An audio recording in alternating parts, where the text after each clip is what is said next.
Thanks for checking out this video from NetPicks. And I want to talk about Doji Candlesticks. And I think we can tell a lot about the state of the market just by looking at an individual candlestick. And we can tell a lot about what happened during that period.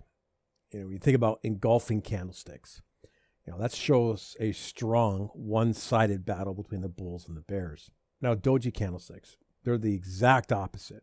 And I think they're pretty easy to spot on a candlestick chart. And there are different types of dojis.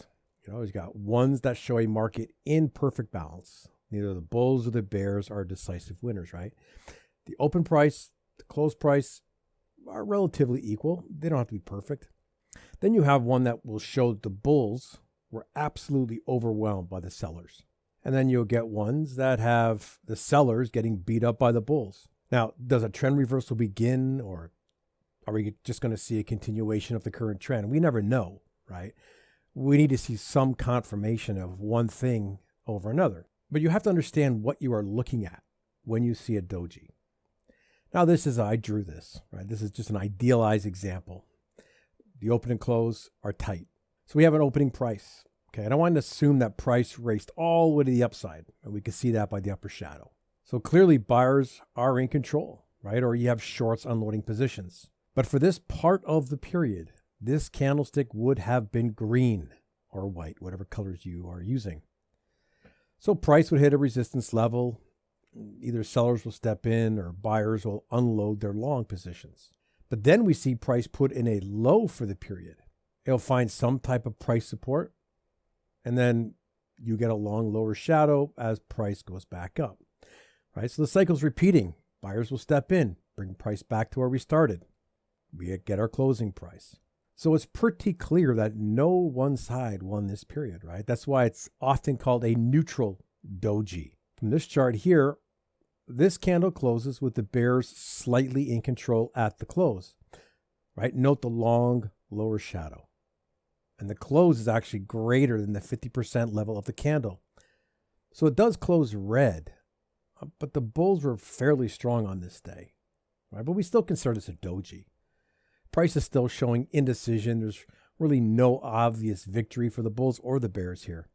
And here's the key. Time frame matters, right? You have to remember that when you're dealing with individual candlestick patterns, the time frame is vital.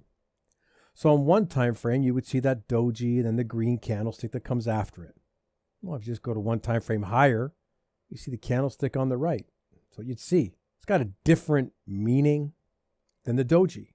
What do we see here? Bulls are strong enough to drive price from the low of the period and close strong on the day, right? So time frames do matter. Location also matters when you're looking for the standard doji. Where you find one can give you a clue as to what to expect going forward. This is just a daily stock chart of Dash.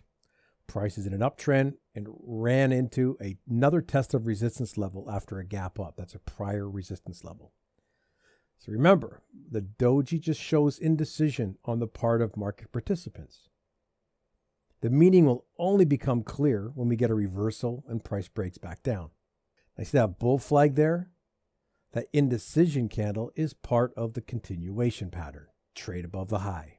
This is Home Depot. Price is climbing to all-time highs before we get a pullback. It's an obvious support level.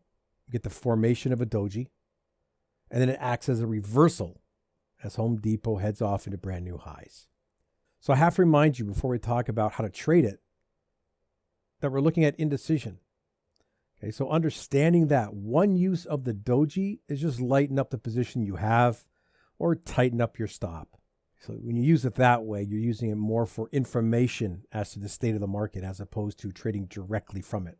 We could also use it to look for a reversal back in the direction of the current trend after some type of consolidation, including bull flags and bear flags. This is a 1-hour stock chart of AMD.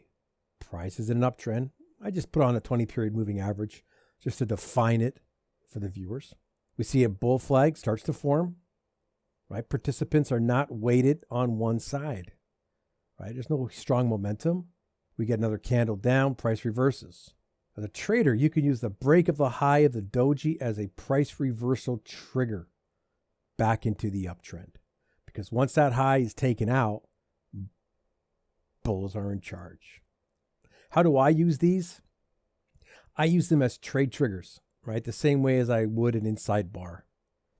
So when these candles do break, we are seeing short-term momentum in that direction from a period of indecision. I prefer focusing on the overall trend. Okay, and I do not trade these as a standalone strategy. Okay, I have other technical features that I like to use as a bull flag or a bear flag. There's other types of dojis as well.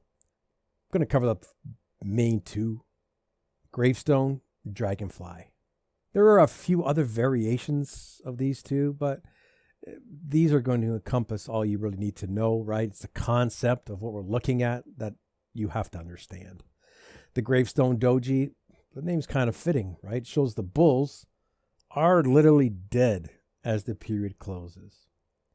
You can actually just consider this as a shooting star because you would handle it pretty much the same. So the Gravestone, you find it in an uptrend or in a corrective rally. It tells a fairly extreme story, right? This is a 1 hour time frame of go. The market is coming off of lows, okay? And we have an obvious trend channel. The Gravestone shows up at the resistance line of the trend channel and we get a brief pullback. So how do we know it's a Gravestone Doji?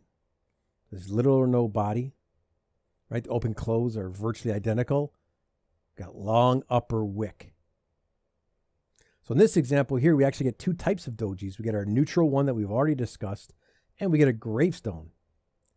And I choose this example because price is coming off of a downtrend, right? So it's not textbook. Price rallied, it took out a trend line and a swing pivot. So this is how an uptrend would start. So we get an inside doji, and the Gravestone shows where buyers attempted to continue the advance upwards. And by the end of that period, buyers are nowhere to be found and a bearish reversal is complete. Now here's a key point. You're not going to find these Gravestones in the perfect locations, right? In this last example, the Gravestone actually showed up after the initial reversal. Once the low of the Gravestone Doji broke, it confirmed the reversal, right? So it's more of a confirmation candle. A short position actually dropped 188 pips once price broke to the downside. Dragonfly Doji, right? Just the exact opposite of the Gravestone. It's bullish. Price is in a downtrend or in a correction. The Dragonfly Doji shows up with a long lower shadow. And this is a really great chart of JP Morgan. At the black arrow, price had actually gapped down after a momentum push to the upside. That's actually bearish, more so than bullish if you look at a sample of trades. With Dragonfly stepping up at a former resistance level that is actually extremely close to a Gravestone Doji with that blue circle. And while it did not close right at the lows, it had the exact same result, acting as a bearish reversal. See, this is why when I do these videos and I show examples, I never show the perfect anything, because close is close enough, right? The markets are not perfect. Entries and exits. Well, once you find one of these variations at a support or resistance zone and you decide to trade it, how are you going to enter it? On this chart here, we have a neutral doji with that orange dot. It does show up, although it's not marked, at a former swing pivot off to the left. Get a bit of a bounce and a reversal. Our Dragonfly shows up in the downtrend and at a former support zone. Place your order to buy above the high, protective stop below the low. It's pretty simple, never triggers, but this is how you would trade them. Let's go over some standard questions that I know we're going to get. Are all Doji candlesticks indecision? The answer is no. Because the Dragonfly, that's considered to be bullish. The Gravestone is bearish. The really only true indecision doji would be the neutral doji, where price finishes in the middle. Can you trade it as a standalone strategy? Well, you can do anything you want. It's just not something I would do. I would consider using technical indicators that include some trend and momentum indicators. You could actually consider trading the failure of these. So if a Gravestone doji appears, but then the next candle breaks the high, well, it's obvious the bulls are back in charge. So you could consider looking for a continuation trade. I use them as entry signals or entry triggers after a pullback as price reverses back into the trend direction. Are they common? Well, the standard neutral doji is pretty common, but you're not going to find the Gravestone and the Dragonfly all over the charts. They're actually pretty rare, especially if you look at them at the proper market structure points. You may find them on really short term, like 1, 2, 5 minute charts, but I trade higher time frame charts, so I don't see too many of them. Thanks for watching. Any questions, comments, pop them below. I'll talk to you soon.